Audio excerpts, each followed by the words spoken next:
এটা হচ্ছে আমাদের একটা সেন্ট্রাল লেদ মেশিন। তো আজকের আমাদের বিষয়টা হচ্ছে যে সেন্ট্রাল লেদ মেশিনের যে বেড থাকে সেই বেডটার ব্যাপারে আজকে আমরা বলবো। এমনিতে এই যে বেডটা গ্রে কাস্ট আয়রনের তৈরি, গ্রে কাস্ট আয়রনের তৈরি এই কারণের জন্যই করা হয়। তার কারণ হচ্ছে যে গ্রে কাস্ট আয়রন শক একদম ভালো করতে পারে এবং ভাইব্রেশন কম হয়। তার কারণে আমরা গ্রে কাস্ট আয়রনের নির্মিত আমরা বেড লেদ মেশিনে সেন্ট্রাল লেদ মেশিনে ব্যবহার করি। বেড 4 রকমের হয়।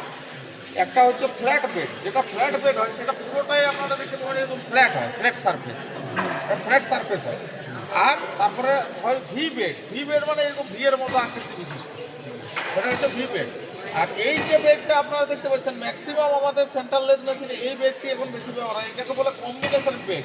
অর্থাৎ কি কম্বিনেশন বেড মানে ফ্ল্যাট প্লাস ভি দু রকমই থাকে, এটাকে বলা হয় কম্বিনেশন বেড। আরেকটা বেড টাইপের বেড হয় যেটাকে বলা হয় গ্যাপ বেড। গ্যাপ বেডটা কীরকম থাকে, এখানে যে আপনারা দেখতে পাচ্ছেন কম্বিনেশন বেড, তো এই বেডটা এরকম এরকম জায়গা থেকে শুরু হবে, মানে এখানে এতটা পর্যন্ত এই বেডটা থাকবে না, এখান থেকে এই দিকটা থাকবে।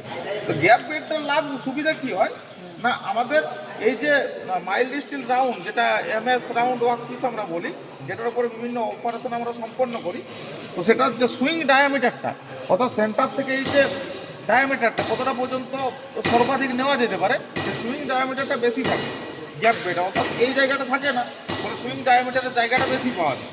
তো 4 রকমের আমাদের বেড থাকে সেন্ট্রাল লেদ মেশিনে। তো আমরা যেটা এখন আমাদের সেন্ট্রাল লেদ মেশিনটা দেখতে পাচ্ছি, এটা হচ্ছে এই বেডটা হচ্ছে আমাদের কম্বিনেশন বেড, অর্থাৎ flat bed plus V bed, দুটার কম্বিনেশন মানে সংমিশ্রণ আছে, ওই জন্য এটা কম্বিনেশন বেড বলা হয়। তো এই বেডটাই বেশিরভাগ